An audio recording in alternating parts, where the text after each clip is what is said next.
il y a quelque chose que personne ne veut vraiment entendre. Le moment décisif que tu attends, cette révélation, cette rencontre, cet événement qui va tout changer, il n'existe pas. Il n'a jamais existé. Et continuer à l'attendre est peut-être la chose la plus coûteuse que tu puisses faire avec ta vie. On nous a vendu une illusion, l'idée que le succès ressemble à un flash de lumière, à un avant et à un après, à une transformation soudaine et spectaculaire. On l'a vu dans les films, lu dans les biographies retouchées, entendu dans les discours de motivation qui te font te sentir invincible pendant 48 heures, avant que la réalité reprenne ses droits, silencieuse et implacable. Mais regarde autour de toi. Les personnes que tu admires vraiment, celles dont la vie te semble stable, libre, construite, elles n'ont pas vécu ce grand moment magique. Elles ont fait autre chose, quelque chose de bien moins spectaculaire. Et c'est précisément pour ça que ça a fonctionné. Ce que tu vas comprendre dans les prochaines heures va aller à l'encontre de presque tout ce qu'on t'a enseigné sur le changement, sur la réussite, sur ce que tu es capable de devenir. Non pas parce que c'est compliqué, mais parce que c'est trop simple pour qu'on veuille y croire. Parce que ça ne se vend pas bien, parce que ça ne génère pas d'adrénaline, parce que ça ressemble à quelque chose d'ennuyeux, et que nous vivons dans une culture qui a appris à confondre l'ennui avec l'inutilité. L'ennui ici est un mensonge. Ce que tu vas découvrir est la chose la plus puissante que tu puisses intégrer dans ta vie. Pas la plus excitante, la plus puissante. Installe-toi confortablement. Laisse ton esprit se poser. Tu n'as rien à faire pendant cette heure, sinon écouter et laisser les idées traverser. Et à la fin, une seule chose. Pas une liste, pas un plan en 10 étapes. Une seule chose que tu changeras demain matin. Une seule. C'est suffisant. C'est même, comme tu le verras, exactement la bonne quantité. Chapitre 1. La loi des 1%. Laisse-moi te poser une question que personne ne pose jamais vraiment. Quelle serait la différence entre un avion qui décolle de Paris en direction de New York avec un cap exact et un avion qui part avec une déviation de seulement 1 degré vers le sud? Au début, rien. Les deux avions semblent aller dans la même direction. Au bout d'1 heure de vol, la différence est invisible à l'œil nu. Au bout de 2 heures, quelques dizaines de kilomètres d'écart, à peine notable. Mais après 8 heures dans les airs, l'avion dévié d'1 seul degré finit quelque part en plein Atlantique à des centaines de kilomètres de toute côte. 1 seul degré. Invisible au départ, catastrophique ou extraordinaire à l'arrivée. C'est la loi des 1%. Et elle ne s'applique pas aux avions, elle s'applique à ta vie entière, à ta santé, à tes finances, à tes relations, à la qualité de ton esprit, à chaque journée, à chaque choix, à chaque habitude silencieuse que tu maintiens ou que tu laisses mourir. Améliore-toi d'1% chaque jour pendant 365 jours et tu seras 37 fois meilleur qu'au départ. Pas 10% meilleur, pas 2 fois meilleur, 37 fois. Les mathématiques sont implacables. 1,01 élevé à la puissance 365 donne 37,78. Maintenant, regarde de l'autre côté. Détériore-toi d'1% chaque jour, une mauvaise décision de plus, un effort de moins, une distraction supplémentaire, et après la même année, tu ne vaux plus que 0,03 de ce que tu étais. Presque rien. Une vie qui semblait stable, qui se retrouve, progressivement, sans que tu comprennes vraiment comment, à un endroit que tu ne voulais pas. 2 trajectoires, même point de départ, différence invisible pendant les premiers mois. Et puis, à un moment que tu ne peux pas prédire à l'avance, quelque chose bascule. L'écart devient visible, puis il devient colossal. Et les gens de l'extérieur appellent ça la chance ou la malchance, sans voir les 1000 petites décisions qui ont composé ce résultat. Le problème, c'est que nous sommes des créatures de l'immédiat. Notre cerveau a été façonné sur des millions d'années pour répondre aux menaces visibles, aux récompenses immédiates, aux changements brusques. Il n'a pas été conçu pour percevoir une progression d'1% par jour. C'est trop lent, trop silencieux, trop ennuyeux pour qu'il y prête attention. Et c'est précisément pourquoi cette loi est si puissante pour ceux qui la comprennent et si invisible pour ceux qui ne l'ont pas encore rencontrée. Pense à un bloc de glace dans une pièce froide. La pièce est à -5 degrés, tu commences à chauffer lentement. -4 degrés, rien ne change, -3, toujours rien, -2, -1, 0, toujours rien de visible, et puis un seul degré de plus, un seul, et tout change. La glace commence à fondre, l'eau apparaît. Ce dernier degré ne semblait pas différent des autres, il était précédé de 5 degrés qui semblaient inutiles. Il ne l'était pas, il rendait le suivant possible. Sans eux, le dernier n'aurait rien produit. Ta vie a un point de fusion. Tu ne sais pas exactement où il se trouve, mais chaque action d'1% te rapproche de lui ou t'en éloigne. On te demande souvent si tu es motivé. Ce n'est pas la bonne question. La motivation est un état émotionnel. Elle monte et descend. Elle arrive sans prévenir et disparaît de la même façon. Construire une vie sur la motivation, c'est construire une maison sur du sable mouvant. Ce dont tu as besoin, ce ne sont pas des jours où tu te sens inspiré. Ce dont tu as besoin, c'est une direction claire et un engagement quotidien envers 1% de mieux, même les jours où tu n'en as aucune envie, surtout ces jours-là. Il y a une histoire que j'aime raconter. 2 frères, même famille, même éducation, mêmes opportunités de départ. À 20 ans, l'un commence à lire 10 pages d'un bon livre chaque soir avant de dormir. L'autre préfère regarder des vidéos jusqu'à 1h du matin. Pendant les 6 premiers mois, il n'y a aucune différence visible entre les deux. Leur conversation est la même, leurs performances au travail sont équivalentes, leurs cercles sociaux se ressemblent. Mais à 30 ans, les 2 frères n'ont plus rien en commun. L'un a lu 1800 livres, il a absorbé sans le savoir les meilleures idées de 1800 esprits brillants, il pense différemment, il voit les problèmes différemment, il communique différemment. L'autre n'a pas progressé d'une ligne depuis la fin de l'école. 10 pages par soir, 150 mots par minute, 15 à 20 minutes d'efforts quotidiens invisibles, sans aucun résultat apparent pendant des mois. Et pourtant, 1% de plus chaque jour, 37 fois plus loin en un an. La question n'est donc pas de savoir si tu veux succéder, tout le monde veut succéder. La question est de savoir si tu es prêt à faire quelque chose qui semble insignifiant, encore et encore, pendant suffisamment longtemps que la loi des 1% travaille en ta faveur. Il y a une distinction que très peu de gens font et qui change tout. La différence entre les résultats et les systèmes. Un résultat, c'est ce que tu veux obtenir. Perdre 10 kilos, économiser 20 000 euros, lancer tout projet. Un système, c'est le processus quotidien qui t'y mène. Et voici ce que j'ai compris après des années d'observation. Les personnes qui se concentrent sur les résultats y arrivent rarement. Les personnes qui se concentrent sur les systèmes y arrivent presque inévitablement. Pourquoi ? Parce qu'un résultat est un point dans le futur sur lequel tu n'as aucun contrôle direct. Mais un système est quelque chose que tu peux exécuter aujourd'hui, là, maintenant, avec la vie que tu as. Et chaque exécution du système t'approche un peu plus du résultat, silencieusement, invisiblement, mais mathématiquement. C'est la loi des 1%, dans toute sa simplicité.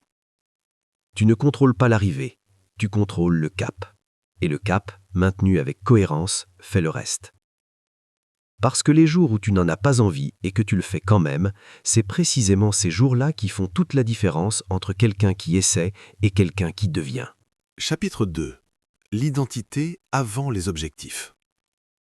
Il y a une erreur que presque tout le monde fait quand il veut changer quelque chose dans sa vie.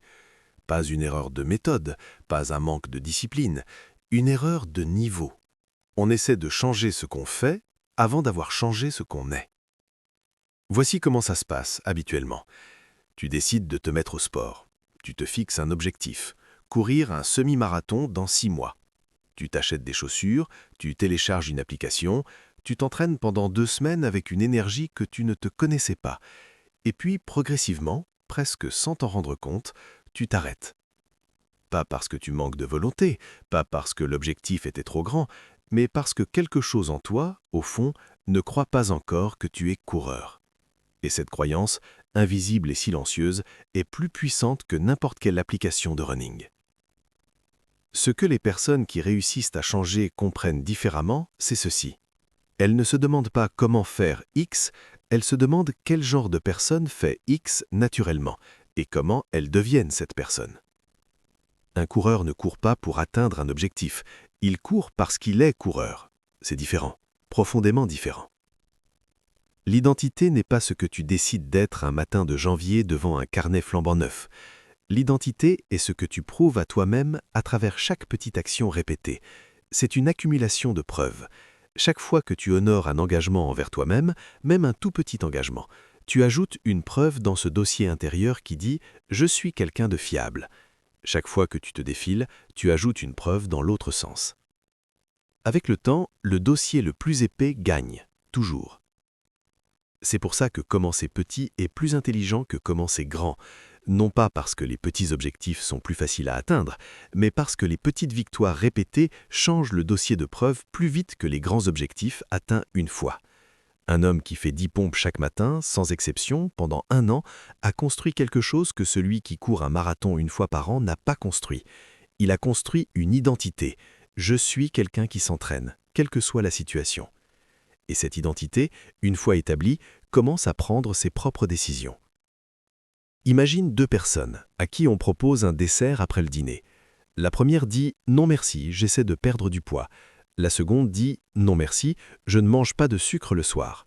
La différence semble minime, elle est en réalité abyssale. La première résiste à une tentation, la seconde exprime une identité. La première doit utiliser sa volonté, la seconde n'en a pas besoin, parce qu'elle ne perçoit plus la situation comme une tentation, elle perçoit sa réponse comme une évidence. Le chemin vers là n'est pas mystérieux, il passe par des choix répétés, accumulés, trop petits pour être remarqués un par un, mais qui ensemble sculptent une version de toi que tu ne reconnais pas encore aujourd'hui. Il y a quelque chose de profond à comprendre ici. Chaque fois que tu respectes un engagement envers toi-même, aussi petit soit-il, tu envoies un message à ton cerveau. Tu lui dis « Je suis quelqu'un dont les décisions ont du poids, quelqu'un dont les promesses veulent dire quelque chose ». Et ton cerveau, qui écoute tout ce que tu lui dis sans jamais discuter, commence à construire une image de toi à la hauteur de ce message. À l'inverse, chaque fois que tu te dis « je vais le faire demain », tu envoies un message différent.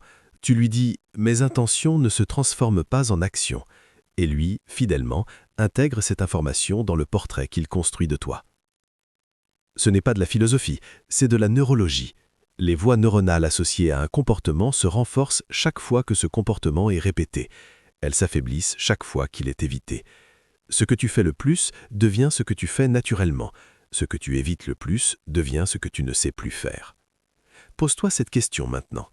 Quelle est l'identité que tu veux construire? Pas l'objectif que tu veux atteindre, l'identité. Non pas « je veux avoir économisé 10 000 € d'ici à la fin de l'année », mais « je suis quelqu'un qui gère son argent avec intelligence ». Non pas « je veux lire 20 livres cette année », mais « je suis un lecteur ». Non pas « je veux être plus calme avec mes proches », mais « je suis quelqu'un qui choisit comment il réagit ». Chaque acte que tu poses désormais est soit un vote pour cette identité, soit un vote contre elle. Tu n'as pas besoin de voter juste à chaque fois, mais tu as besoin que la majorité des votes aillent dans le bon sens. Le changement durable ne commence jamais par ce que tu fais, il commence par qui tu décides d'être. Il y a une dernière chose à comprendre sur l'identité, et c'est peut-être la plus libératrice. Changer d'identité ne demande pas de changer tout à coup, ça demande de commencer à agir comme la personne que tu veux être, même une seule fois, même imparfaitement, même aujourd'hui. Tu veux être quelqu'un de discipliné, fais une seule discipline ce soir. Tu veux être quelqu'un de généreux, fais un geste généreux demain. Tu veux être quelqu'un de courageux, passe un seul appel difficile cette semaine. Chaque acte, aussi petit soit-il, est une preuve, et les preuves s'accumulent. Elles construisent le dossier, elles sculptent l'image que tu as de toi-même jusqu'au jour où cette image n'est plus une aspiration, elle est simplement qui tu es.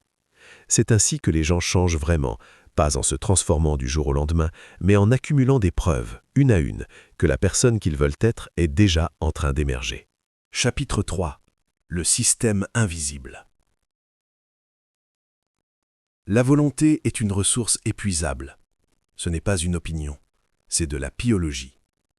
Ton cerveau préfrontal, la partie responsable de la prise de décision, de la discipline, du contrôle de tes impulsions, fonctionne comme une batterie. Chaque décision que tu prends dans la journée la vide un peu plus. Et le soir, quand cette batterie est à plat, tu prends les pires décisions de ta journée. C'est pour ça que les régimes échouent le vendredi soir. C'est pour ça que tu envoies des messages que tu regrettes après une longue réunion. C'est pour ça que tu commandes à livrer au lieu de cuisiner quand tu rentres épuisé. Ce n'est pas un manque de caractère, c'est de la physique. Les personnes qui ont compris ça ont arrêté de se battre contre leur propre cerveau. Elles ont construit des systèmes. Un système, c'est quoi? C'est n'importe quelle structure que tu mets en place pour que le bon choix devienne automatique et le mauvais choix difficile, coûteux ou impossible. C'est l'intelligence de prendre des décisions une seule fois, à froid, plutôt que de les prendre 100 fois, à chaud, avec une batterie à plat. Voici un exemple concret que tu peux appliquer dès ce soir. Si tu poses des vêtements de sport la veille au soir, juste à côté de ton lit, tu as entre 50 et 70% plus de chances de t'entraîner le lendemain matin. Pas parce que tu as plus de motivation, pas parce que tu as plus de discipline, mais parce que tu as réduit la friction entre l'intention et l'action à presque zéro. Le signal est là, la réponse suit. À l'inverse, si la nourriture que tu veux éviter est visible, accessible, à portée de main dans ton réfrigérateur, tu vas en manger. Pas parce que tu es faible, parce que ton cerveau choisit toujours le chemin de moindre résistance quand la batterie est basse. Si tu veux ne pas manger quelque chose, ne l'achète pas. Rends le mauvais choix logistiquement compliqué. Pense à l'épargne automatique. L'argent que tu vires en début de mois, avant même de le voir, tu ne ressens pas la douleur de ne pas le dépenser parce que tu ne l'as jamais eu dans les mains. La décision a été prise une fois pour toutes, le système fait le travail à ta place chaque mois sans que ta volonté soit sollicitée. Pense au téléphone en mode silencieux dans une autre pièce pendant les 2 premières heures de ta journée. Tu n'as pas besoin de résister à la distraction, tu l'as rendu physiquement inaccessible. Le bon choix est devenu le seul choix disponible. Pense au livre ouvert posé sur ta table de nuit chaque soir. Pas besoin de te motiver à lire. Le signal est là, l'action suit naturellement. Il y a une histoire que j'aime citer. Un chercheur américain voulait comprendre pourquoi certains hôpitaux avaient des taux de lavage des mains beaucoup plus élevés que d'autres parmi leurs équipes médicales. Il a découvert que les hôpitaux les plus performants sur cet indicateur n'avaient pas lancé de campagne de sensibilisation plus convaincante, ils n'avaient pas formé leurs équipes différemment, ils avaient simplement placé des distributeurs de gel hydroalcoolique à la sortie de chaque chambre. Impossible de ne pas les voir en sortant. Le geste correct était devenu le geste évident. Le système avait fait ce que la volonté ne pouvait pas garantir. Un système bien conçu transforme un comportement difficile en comportement inévitable. Et l'inverse est aussi vrai. Un mauvais système rend les mauvaises décisions inévitables, aussi bonnes que soit ta volonté. La question n'est donc pas « comment est-ce que je trouve la motivation de faire X ?» La vraie question est « comment est-ce que je construis un environnement où X devient la chose la plus facile et la plus naturelle à faire ?» C'est le glissement le plus important que tu peux opérer. Pas vouloir plus, pas te discipliner davantage, concevoir mieux. Parce que ta vie actuelle est déjà le résultat des systèmes que tu as, consciemment ou non, laissés s'installer. Si tu n'aimes pas les résultats, ne change pas ta volonté, change le système. Chapitre 4. Les 4 lois du changement durable. Il n'existe pas de raccourci vers le changement, mais il existe une architecture. Et une fois que tu la comprends, elle rend le changement moins difficile et surtout moins dépendant de ton état émotionnel du moment. Une habitude se construit autour d'une boucle simple. Un signal déclenche une envie, qui motive une réponse, qui produit une récompense. Cette récompense renforce le signal au départ de la prochaine boucle. C'est ainsi que ton cerveau câble automatiquement n'importe quel comportement répété, qu'il soit bon ou mauvais pour toi. Pour créer une nouvelle habitude, tu dois rendre ce cycle plus facile à déclencher. Pour briser une mauvaise habitude, tu dois rendre ce même cycle plus difficile. Et il y a 4 leviers précis pour y arriver. Premier levier. Rends-le évident. Une habitude que tu ne vois pas n'existe pas pour ton cerveau. Si tu veux lire davantage, pose un livre sur ta table de chevet, pas dans une bibliothèque dans une autre pièce. Si tu veux boire plus d'eau, place une bouteille sur ton bureau, là où tu travailles. Si tu veux méditer, installe un coussin visible dans un coin de ta chambre. Le signal doit être là, devant toi, sans effort de recherche. Ce qui est invisible reste virtuel. Ce qui est visible devient réel. Tu peux aussi utiliser une technique simple que les chercheurs appellent l'intention d'implémentation. Plutôt que de dire « je vais faire du sport cette semaine », dis « je vais faire 30 minutes de marche le lundi, mercredi et vendredi à 18 h en partant directement du bureau ». La précision du quand et du comment transforme une intention floue en signal clair, et les signaux clairs déclenchent des actions. Deuxième levier. Rends-le attractif. Ton cerveau est une machine à dopamine. Il anticipe la récompense avant même d'avoir reçu l'action. Pour câbler une nouvelle habitude, associe-la à quelque chose que tu aimes déjà. Tu veux te mettre au sport mais tu détestes courir? Écoute le podcast ou la série audio que tu aimes uniquement pendant tes séances. Tu veux étudier une compétence aride? Fais-le dans ton café préféré. Tu utilises une récompense existante pour financer un comportement nouveau. L'habitude devient associée au plaisir plutôt qu'à l'effort. Troisième levier. Rends-le facile. C'est le plus contre-intuitif de tous. On pense que pour changer, il faut commencer grand, s'engager fort, se lancer avec ambition totale. C'est faux. La régularité bat l'intensité à chaque fois. 2 minutes de méditation chaque matin construisent une habitude plus solide qu'1 heure de méditation une fois par semaine. Commence si petit que ça en devient presque absurde. Une phrase de journal, 5 minutes de lecture, 10 pompes. L'objectif n'est pas la performance, c'est d'être présent, c'est de voter. La performance arrive ensuite, naturellement, quand l'identité est installée. Il y a une règle que j'applique personnellement et que je recommande systématiquement. Ne rate jamais 2 fois de suite. Tu vas rater, tout le monde rate. Ce qui distingue ceux qui progressent de ceux qui stagnent, ce n'est pas l'absence d'échec, c'est la vitesse du retour. Rater une fois, c'est un accident. Rater 2 fois de suite, c'est le début d'une nouvelle habitude. Dès que tu rates, reviens le lendemain, sans culpabilité, sans cérémonie, juste le retour. Quatrième levier. Rends-le satisfaisant. Le cerveau retient ce qui procure une récompense immédiate. Le problème des comportements qui te construisent, épargner, faire du sport, bien manger, lire, apprendre, c'est que la récompense est différée. Tu ne la ressens pas aujourd'hui, tu la ressentiras dans 6 mois, dans 1 an, dans 5 ans. Et ton cerveau de l'immédiat ne sait pas quoi faire avec quelque chose d'aussi lointain. La solution est simple. Crée une micro-récompense immédiate. Coche une case dans un carnet, marque un X sur un calendrier, envoie un message à un ami pour rendre compte. Ce geste simple libère une petite dose de satisfaction suffisante pour que ton cerveau veuille recommencer demain. Ces 4 leviers ne demandent pas de force de caractère extraordinaire. Ils demandent une conception intelligente. Ils demandent que tu traites ta propre vie autant que le soin qu'un ingénieur traite un système qu'il veut voir fonctionner sans interruption. Il y a une question pratique que je te pose souvent à cette étape. Quelle est l'habitude que tu veux installer et quel de ces 4 leviers est actuellement manquant? Parce que la plupart du temps, l'habitude ne prend pas non pas parce que tu manques de discipline, mais parce qu'un levier précis est absent. Tu sais ce que tu veux faire, mais le signal n'est pas évident, ou le comportement est trop difficile dans ta version actuelle, ou la récompense est trop différée pour que ton cerveau s'y attache. Diagnostique d'abord, puis interviens sur le bon levier. Un exemple concret. Imagine que tu veux y écrire davantage, tenir un journal, travailler sur un projet, développer une compétence d'écriture. Tu as essayé plusieurs fois, ça n'a pas tenu. Regardons les 4 leviers. Le signal est-il évident? Est-ce qu'un carnet ouvert t'attend sur ton bureau chaque matin ou est-ce que tu dois le chercher? Le comportement est-il attractif? Associes-tu à quelque chose que tu aimes déjà?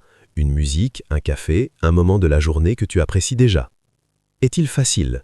Commences-tu par une seule phrase ou te mets-tu une pression de produire quelque chose de complet? Et est-il satisfaisant? Est-ce qu'il y a une micro-récompense immédiate quand tu respectes cet engagement? Si un seul de ces 4 éléments manque, l'habitude est fragile. Si les 4 sont en place, elle devient presque inévitable. C'est l'architecture du changement durable, pas la volonté, pas la motivation, la conception. Parce que c'est exactement ce que tu es en train de construire. Chapitre 5. L'environnement est ton destin. Tu penses que tu prends tes décisions. En réalité, ton environnement les prend pour toi, la plupart du temps sans que tu t'en rendes compte. Ce n'est pas une critique, c'est de la science. Quand les chercheurs ont étudié comment les gens font leurs choix alimentaires dans les cafétérias, ils ont découvert quelque chose de déconcertant.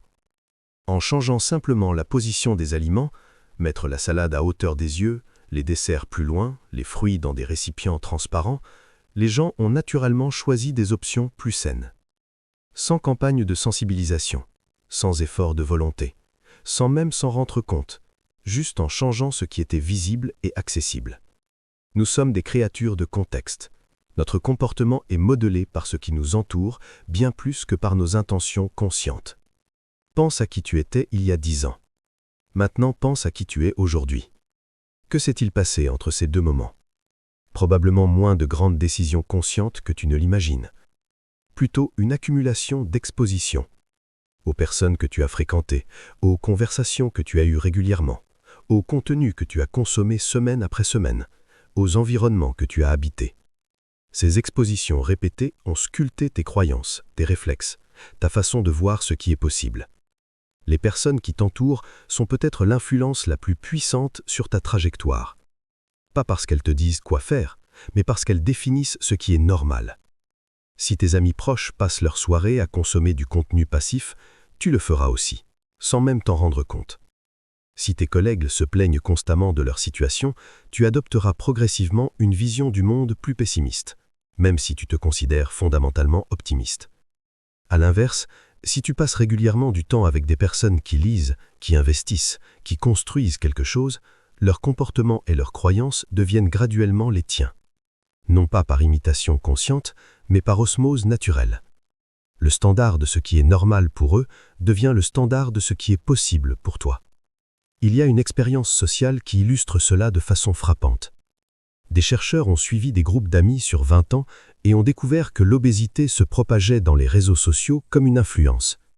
Si ton ami proche prenait du poids, tes propres chances d'en prendre augmentaient de 57%. Pas parce que tu mangeais la même nourriture que lui, mais parce que ta perception de ce qui est acceptable pour un corps changeait, imperceptiblement, au contact des siens. Ce mécanisme fonctionne dans tous les sens.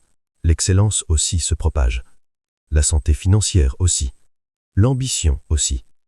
Tu n'as pas besoin de couper le contact avec tout le monde. Mais tu dois faire un audit honnête. Qui sont les 5 personnes avec lesquelles tu passes le plus de temps? Quelle est la trajectoire de chacune d'elles? Est-ce qu'elles avancent, stagnent ou reculent? Et surtout, quelle est la trajectoire moyenne de ces 5 personnes combinées? Parce que c'est, avec une précision déconcertante, la direction vers laquelle tu te diriges. Ton espace physique a le même pouvoir. Un bureau en désordre produit un esprit en désordre, pas parce que le désordre te rend moins intelligent, mais parce qu'il multiplie les signaux cognitifs parasites qui consomment une partie de ton attention en permanence. Un environnement encombré crée une charge mentale invisible et continue. Nettoyer ton espace, c'est littéralement libérer de la bande passante. Ta consommation de contenu a ce même pouvoir. Ce que tu regardes, écoutes et lis avant de dormir est la dernière chose que ton cerveau traite pendant la nuit. Ce que tu consommes au réveil pose le filtre émotionnel à travers lequel tu vas interpréter ta journée entière. Ce ne sont pas des détails, ce sont des décisions architecturales sur l'état de ton esprit. Il y a une expérience que je te propose de faire dès cette semaine. Pendant 7 jours, observe ton environnement immédiat sans jugement. Regarde ce qui est visible dans ta chambre le matin. Observe ce que tu entends dans les premières minutes après ton réveil. Note les premières applications que tu ouvres sur ton téléphone. Identifie les personnes avec lesquelles tu as les conversations les plus longues. Et à la fin de la semaine, pose-toi cette question honnêtement.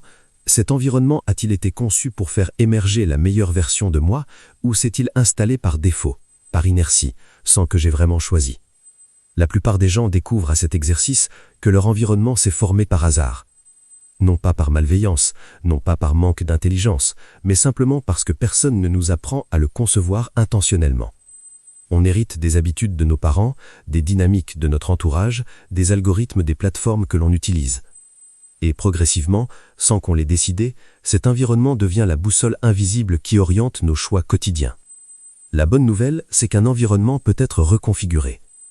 Pas tout d'un coup, pas radicalement du jour au lendemain, mais progressivement, intelligemment, une décision à la fois. Changer une application sur l'écran d'accueil de ton téléphone.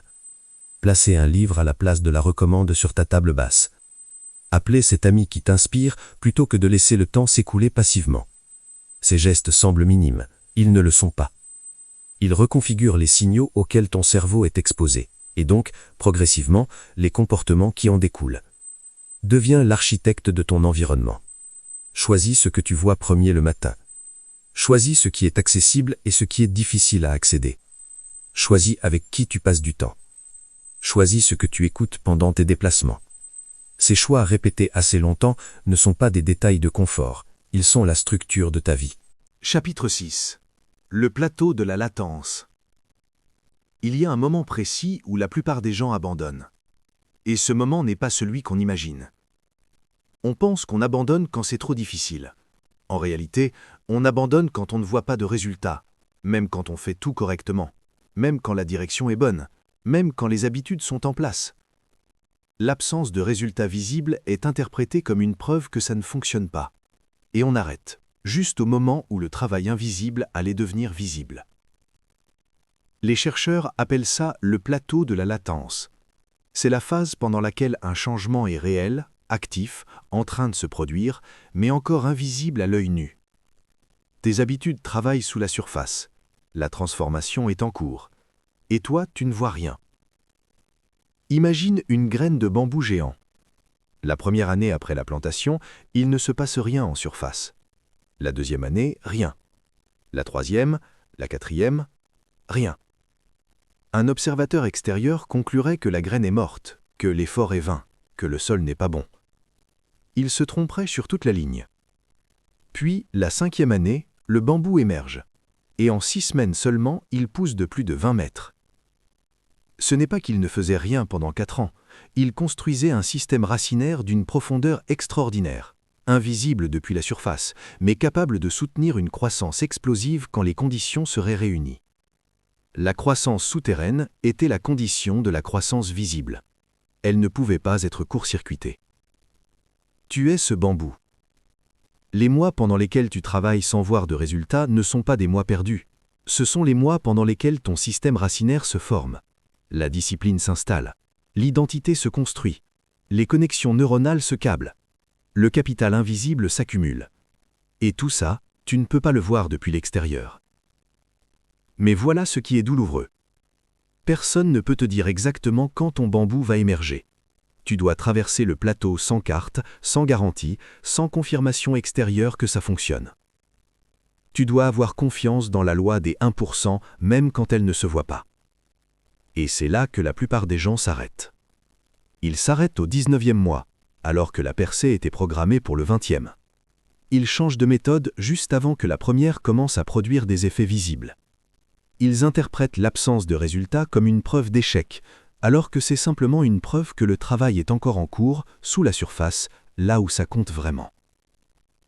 Il y a quelque chose que j'ai observé systématiquement chez ceux qui finissent par percer. Ils ont tous traversé une période, parfois longue, parfois très longue, pendant laquelle rien ne semblait fonctionner. Pendant laquelle les efforts semblaient disproportionnés par rapport aux résultats. Et ils ont tous, à un moment, eu envie d'arrêter. La différence, c'est qu'ils ne l'ont pas fait. Pas parce qu'ils étaient plus courageux, mais parce qu'ils avaient compris la nature du plateau. Ils savaient que l'absence de résultats visibles n'était pas une information sur la valeur de leurs actions, c'était une information sur la phase dans laquelle ils se trouvaient. Comment traverser le plateau? Pas en cherchant des signes de progrès extérieurs, en tombant amoureux du processus lui-même. La personne qui s'entraîne parce qu'elle aime se sentir forte, pas parce qu'elle attend un corps parfait, ne s'arrête pas au plateau, parce que la récompense ne dépend pas du résultat visible, elle est dans l'action elle-même. L'écrivain qui écrit parce qu'il aime penser à travers les mots, pas parce qu'il attend d'être publié, continue d'écrire pendant les années de silence. L'entrepreneur qui construit parce qu'il aime résoudre des problèmes, pas uniquement pour les revenus, continue de construire quand les chiffres ne suivent pas encore. L'amour du processus est le seul carburant qui ne s'épuise pas pendant le plateau. Tout le reste, la motivation, l'enthousiasme du début, l'adrénaline du lancement, s'évapore sous la chaleur de la durée. Le processus, lui, reste. Demande-toi honnêtement, est-ce que j'aime ce que je fais, indépendamment de là où ça mène? Si la réponse est non, si tu endures l'effort que pour le résultat, tu seras toujours vulnérable au plateau. Si la réponse est oui, si le processus lui-même a de la valeur pour toi, alors le plateau n'est qu'une phase que tu traverses tranquillement pendant que ton bambou pousse. Chapitre 7. La clarté comme superpower. Il existe une force que peu de gens identifient correctement comme une compétence. Une force qui ne se voit pas dans les diplômes, dans les comptes en banque, ni dans les CV, mais qui, quand elle est développée avec intention, change la qualité de chaque décision que tu prends. On l'appelle la clarté. Pas la clarté au sens vague du terme, la clarté précise.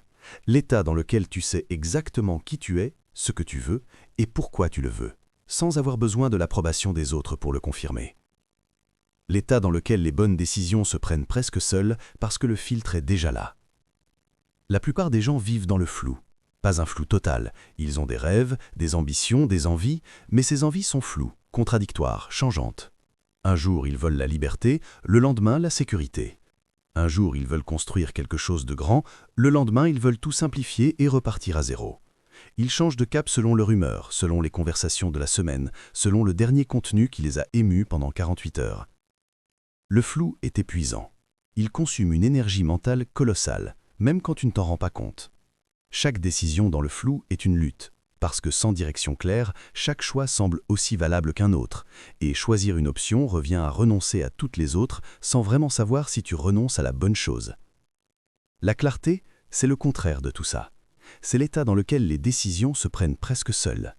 Parce que quand tu sais vraiment ce que tu veux et pourquoi, les choix qui y contribuent deviennent évidents, et ceux qui t'en éloignent deviennent faciles à refuser. Sans culpabilité, sans hésitation prolongée, sans avoir besoin de l'avis de 5 personnes différentes. Comment développer cette clarté? Pas en méditant pendant des heures en espérant que la réponse arrive d'elle-même, pas en attendant de te sentir prêt. La clarté se construit à travers l'action et la réflexion alternée.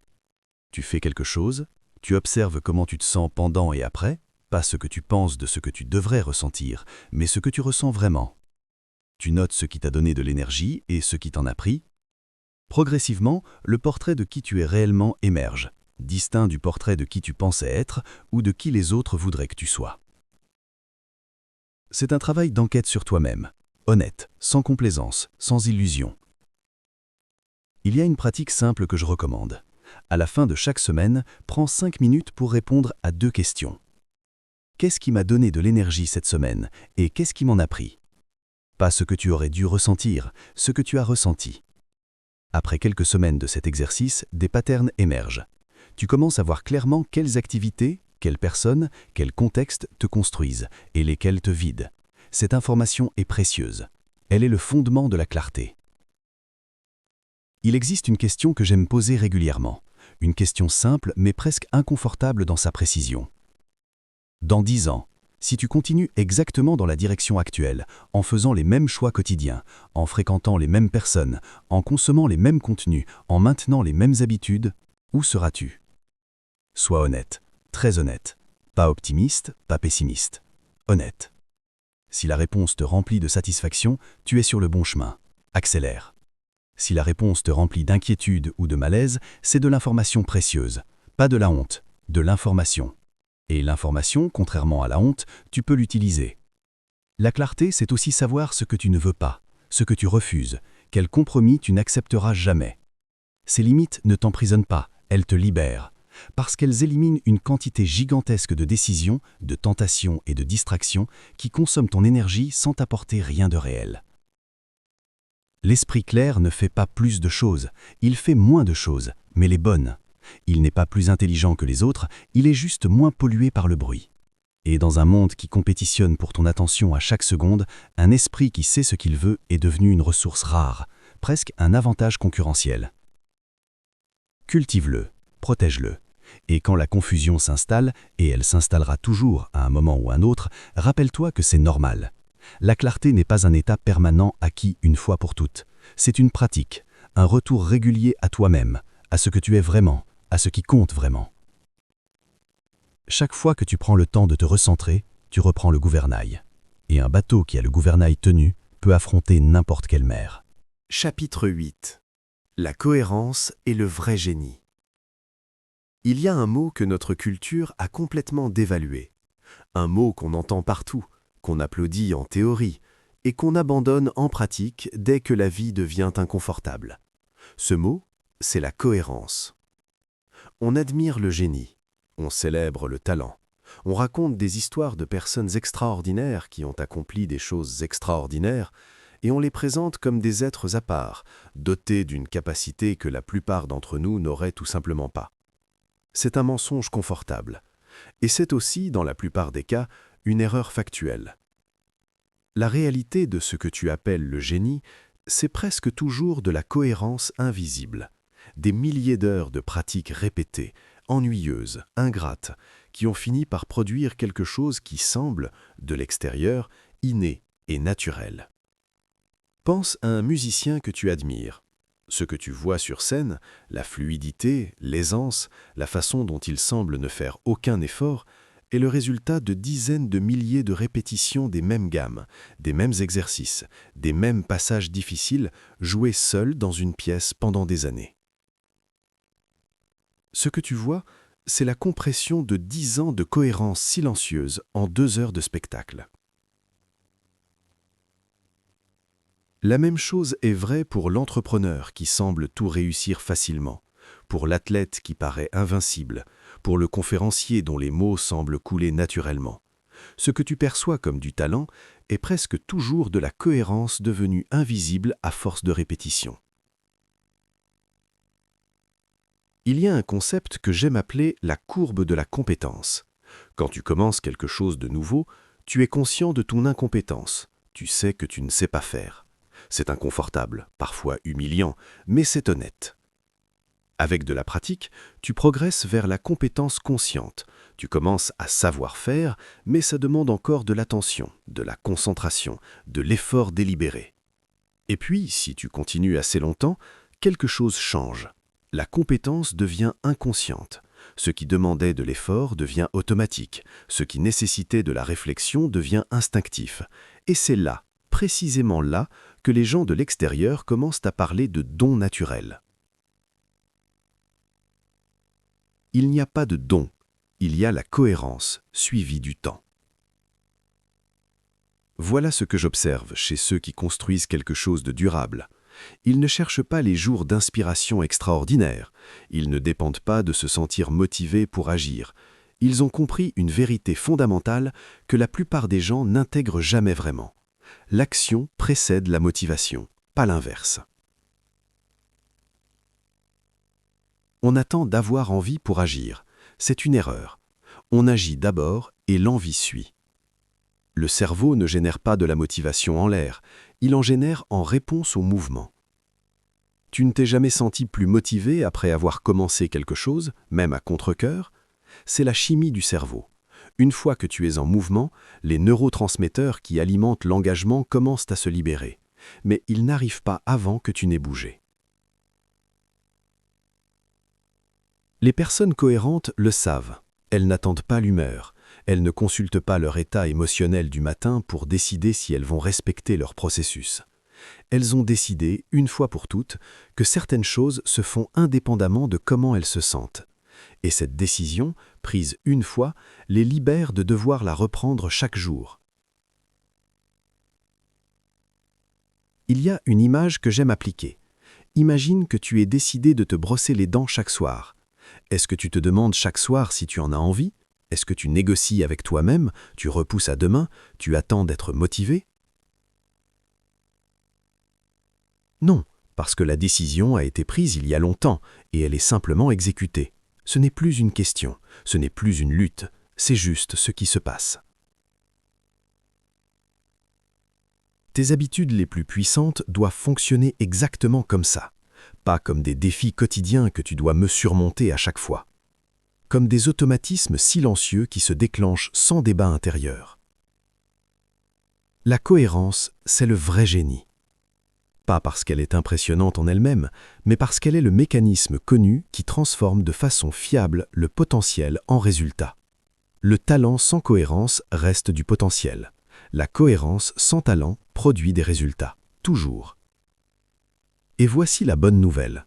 La cohérence, contrairement au talent, est entièrement sous ton contrôle. Tu ne peux pas décider d'être doué, mais tu peux décider d'être constant. Aujourd'hui, cette semaine, ce mois, cette année. C'est ta décision, c'est ton levier, c'est suffisant. Conclusion. Tu deviens ce que tu répètes. On est au terme de ce voyage. Ou plutôt, on en est au début. Parce que tout ce que tu viens d'écouter ne change rien si ça reste ici, dans cette heure passée ensemble. Ce qui va changer quelque chose, c'est ce que tu fais dans les 24 prochaines heures. Pas les prochains 6 mois, pas la semaine prochaine. Aujourd'hui. Voici ce que j'espère que tu emportes. Le succès n'est pas un événement. Ce n'est pas une récompense remise un jour à ceux qui auraient travaillé assez fort.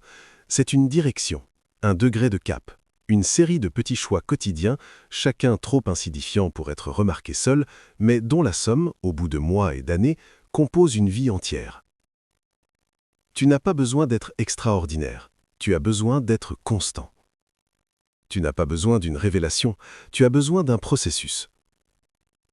Tu n'as pas besoin de te transformer du jour au lendemain, tu as besoin de devenir, lentement et sûrement, la version de toi-même qui prend naturellement les bonnes décisions, non plus par effort, mais par identité. La personne pour qui la discipline n'est plus une lutte parce qu'elle est devenue simplement qui elle est. Pense à tout ce que tu as appris ici. La loi des 1%, invisible aujourd'hui, imparable dans 10 ans, l'identité qui précède le comportement, tu ne fais pas, tu deviens, le système qui remplace la volonté, conçu une fois, efficace indéfiniment, les 4 lois du changement, rendre le bien évident, attractif, facile, satisfaisant, l'environnement qui décide à ta place, alors autant le concevoir consciemment, le plateau de la latence, le travail invisible qui précède toujours la percée visible, et la clarté, le super-pouvoir silencieux des gens qui semblent avancer sans effort. Ce ne sont pas des concepts abstraits, ce sont des outils. Chacun d'eux peut être utilisé dès demain matin. Chacun d'eux produit des résultats mesurables, réels, tangibles, à condition de lui laisser le temps de travailler. Chaque habitude que tu honores est un vote pour la personne que tu deviens. Chaque système que tu mets en place est une décision prise à l'avance pendant que ta batterie est pleine et ton esprit est clair. Chaque plateau que tu traverses est du bambou qui pousse sous la surface, invisible, inévitable, réel. Je veux te remercier d'avoir été là, d'avoir choisi cette heure. Dans un monde qui compétitionne pour ton attention à chaque seconde, rester avec une seule idée suffisamment longtemps pour qu'elle s'installe, c'est déjà une forme rare de discipline. Tu n'es pas ici par hasard, et tu n'en repartiras pas les mains vides.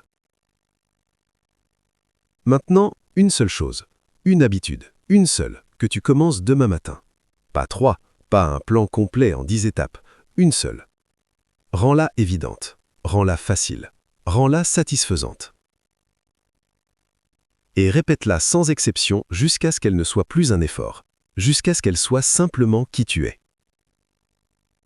Le reste viendra. Il vient toujours, pour ceux qui restent dans le jeu assez longtemps. Je veux te laisser avec une image finale. Pense à un sculpteur face à un bloc de marbre brut.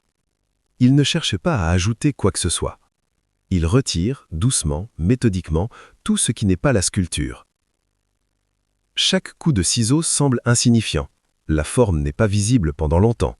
Et puis, un jour, quelque chose émerge du marbre. Quelque chose qui était là depuis le début, attendant d'être révélé. Tu es ce sculpteur, et tu es aussi le marbre. Chaque habitude que tu honores retire un peu de ce qui te retient.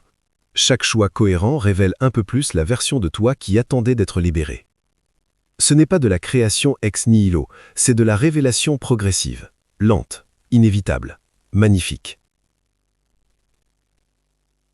Le voyage ne se termine pas ici. Il commence. Et chaque matin que tu te lèves avec une intention, chaque soir que tu respectes un engagement, chaque fois que tu choisis le processus plutôt que le raccourci, tu ajoutes un coup de ciseau, un degré de cap, 1% de plus. Ce n'est pas grand-chose, c'est tout. Abonne-toi à l'Esprit Clair pour continuer ce voyage. Chaque semaine, une idée claire portée jusqu'à toi.